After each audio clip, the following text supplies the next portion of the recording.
यष्टि यही सोच रही थी कि उस इंसान को देखकर ही मालूम चल रहा था कि वो कितना गुस्से वाला इंसान होगा। लेकिन उसने मन में सोच लिया था कि इस जॉब पर उसका घर और उसके भाई की पढ़ाई डिपेंड करती है, तो वो उसको बिल्कुल भी नाराज नहीं करेगी। यष्टि अभी इस बात से अनजान थी कि श्रेया से वो पहले भी मिल चुकी है और एकांश ने तभी उसे देख लिया था। यष्टि सोचते सोचते सो चुकी थी। उसकी आंख तब खुली जब सिया ने उसके घर का डोर नॉक किया। वो पहले से ही पिज्जा और कोल्ड ड्रिंक लाई थी। यष्टि ने उसको घर के अंदर बुलाया तो सिया ने घर के अंदर एंटर होते होते यष्टि से पूछा, कौन सी मूवी देखनी है? बट हॉरर ही चूज करना, यू नो माई चॉइस। यष्टि ने हंसते हुए कहा, जब चॉइस तेरी है तो तू खुद ही चूज कर लेना, मैं तो कुछ भी देख लूंगी। सिया ने यष्टि के दोनों गालों को खींचते हुए कहा, हाय मेरी प्यारी सी भोली सी गधी, चल मैं ही सोच लेती हूँ। और इतना कहते हुए सिया ने पिज्जा और कोल्ड ड्रिंक को सेंटर टेबल पर रखा और टीवी पर ओटीटी पर एक हॉरर मूवी लगा दी। दोनों ने लगभग 12 बजे तक मूवी देखी। फिर सोने से पहले यष्टि को अचानक से याद आया, यार मैं तो भूल ही गई, मुझे पैकिंग भी तो करनी है। सिया ने हैरान होते हुए पूछा, किस चीज की पैकिंग? यष्टि ने सिया से कहा, यार मुझे उसी घर में रहना होगा उस बच्ची के साथ। ये जॉब एक तरह से 24 घंटे की होगी, क्या पता उसे कब मेरी जरूरत पड़ जाए। सिया ने यष्टि को चिढ़ाते हुए कहा, यार यष्टि तू तो उसकी माँ की तरह साउंड कर रही है, कहीं तुझे उसके डैड पसंद तो नहीं आ गए? यष्टि ने सिया को हल्का सा डांटते हुए कहा, चुप कर यार, ऐसा कुछ नहीं है, मुझे कोई फर्क नहीं पड़ता कि उसके डैड हैंडसम और गुड लुकिंग है, मैं सिर्फ अपना काम करने जा रही हूँ वहां। सिया ने यष्टि की टांग खींचते हुए कहा, ओह तो ये बात है, इतना नोटिस करके आई है तू और अब ऐसे बन रही है मेरे सामने। चल anyways, all the best for your job. Yashti ने मुंह बनाते हुए कहा, यार सिया अगर तेरी पटर पटर बंद हो गई हो तो प्लीज मेरी पैकिंग करवा देना, मुझे सुबह जल्दी भी उठना है। सिया ने यष्टि की पैकिंग करवाई और फिर वो लोग सोने के लिए चले गए। यष्टि के दिमाग में सिया की कही हुई बातें घूम रही थी। वो इंसान वाकई में काफी हैंडसम है, पता नहीं उसकी वाइफ मर चुकी है या उसे छोड़कर चली गई है, लेकिन मुझे क्या, मुझे तो उस लड़की से मतलब है, पता नहीं कौन है और कैसी है। अब उसने करवट ली और अपनी आंखें बंद कर ली। यष्टि अभी इस बात से अनजान थी कि वो एकांश की भतीजी थी, ना कि उसकी बेटी। उसका श्रेया के लिए कंसर्न देखकर किसी को भी यही लगता कि वो उसकी ही बेटी है, लेकिन ये सच अभी यष्टि के सामने नहीं आया था। यष्टि जल्दी ही सो गई। सुबह 6 बजे उसकी आंख खुली तो वो जल्दी से फ्रेश हुई और जाने के लिए रेडी हो गई। उसने एक नोट लिखकर सिया के पास वाली टेबल पर रखा, जिसमें उसने लिखा था, गुड मॉर्निंग पटर पटर, मैं जा रही हूँ, घर को अच्छे से लॉक करके चाबी अपने पास ही रख लेना और मेरे प्लांट्स को पानी भी देते रहना। अगर मुझे अच्छी जगह मिली तो मैं अपने प्लांट्स ले जाऊंगी। बाय, जल्दी मिलते हैं। यष्टि ने टैक्सी पकड़ी और वो लगभग 8 बजे तक एकांश के घर के बाहर पहुंच चुकी थी। एकांश ने उसे 9 बजे बुलाया, लेकिन कल के बाद वो लेट आने का रिस्क नहीं लेना चाहती थी।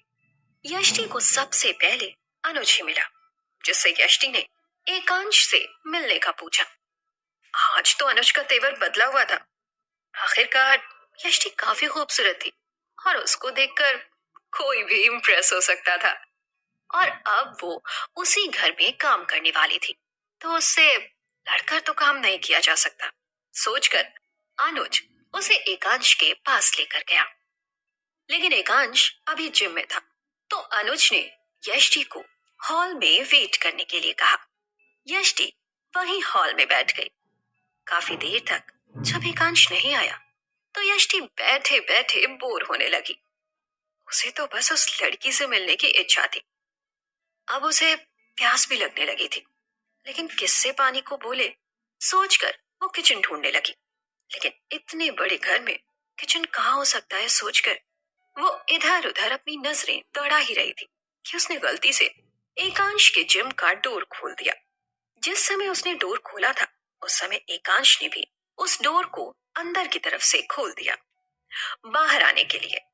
लेकिन वो यष्टि के बाहर होने की बात से एकदम अनजान था। जैसे ही उसने वो डोर खोला उसकी और यष्टि की काफी जोर से टक्कर हो गई। यष्टि गिरने को हुई तो उसने एकांश की टी शर्ट को कसकर पकड़ लिया। एकांश इस समय पसीने से पूरी तरह नहाया हुआ था। उसने भी यष्टि को गिरने से बचाने के लिए उसे कमर से थाम लिया। एकांश ने उससे गुस्से में पूछा, तुम यहाँ क्या कर रही हो? यष्टि ने कांपती आवाज में जवाब दिया, वो मुझे प्यास लगी थी तो मैं किचन ढूंढ रही थी। एकांश ने उससे गुस्से में पूछा, तो तुम्हें ये किचन लग रहा है? Can't you read it? Do not enter. और अगर तुम्हें प्यास ही लगी थी तो सुनीता जी से बोल देना चाहिए। तुम्हें जो भी चाहिए वही तुम्हें प्रोवाइड करेंगी। आगे से तुम इस रूम के आसपास भी नजर नहीं आओगे मुझे। ये एक रिस्ट्रिक्टेड एरिया है। अपनी बात को पूरा करते हुए एकांश ने यष्टि को सीधा खड़ा किया। लेकिन यष्टि ने अभी भी एकांश की टी शर्ट को पकड़ा हुआ था। जब एकांश ने यष्टि के हाथ को पकड़कर अपनी टी शर्ट को छुड़ाया तो यष्टि थोड़ी झेप गई। उसने अपनी नजरों को नीचे किया और वहां से बाहर आ गई। उसके दिल की धड़कनें दोगुनी स्पीड से बढ़ चुकी थी। एकांश के करीब आने से यष्टि में भी एकांश की सेंट की खुशबू आने लगी थी। यष्टि जब दौड़कर बाहर आई तो वह सुनीता जी से टकराते टकराते बची। सुनीता जी ने एकदम पहचान लिया कि ये श्रेया की नई नैनी है। लेकिन ये एकांश के जिम की तरफ से कैसे आ रही है? सुनीता जी एकांश के गुस्से को अच्छे से जानती थी। किसी को भी अपने पर्सनल स्पेस में आने की इजाजत नहीं देता है। फिर तो जरूर उसने इस लड़की को डांटा होगा। सुनीता जी ने यष्टि से पूछा, बेटा आप एकांश के जिम के बाहर क्या कर रही थी? आप श्रेया बेटी की नैनी है ना? यष्टि ने सफाई देते हुए कहा, वो मुझे प्यास लगी थी तो मैं बस किचन ढूंढ रही थी। लेकिन मुझे नहीं पता था कि इस घर में कोई रिस्ट्रिक्टेड एरियाज भी है। आगे से मैं ध्यान रखूंगी।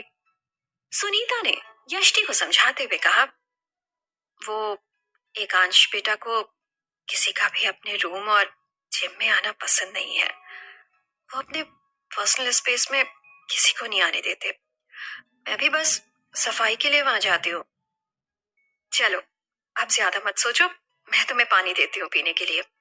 बोलते हुए वो यष्टि को अपने साथ ले गई। अभी यष्टि का श्रेया से मिलना बाकी था। सुनीता जी ने यष्टि को किचन दिखाया और उससे बोलकर वो श्रेया को लेने रूम में चली गई। सुनीता जी ने एकांश के कहने पर यष्टि के लिए श्रेया के बगल वाला रूम तैयार करवा दिया था। ये रूम श्रेया और एकांश के रूम के बीच में पड़ता था। एकांश ने जानबूझकर यष्टि का रूम श्रेया के रूम के पास रखवाया था ताकि वो किसी भी समय उसका ख्याल रख सके। यष्टि का सामान रूम में पहुंच चुका था।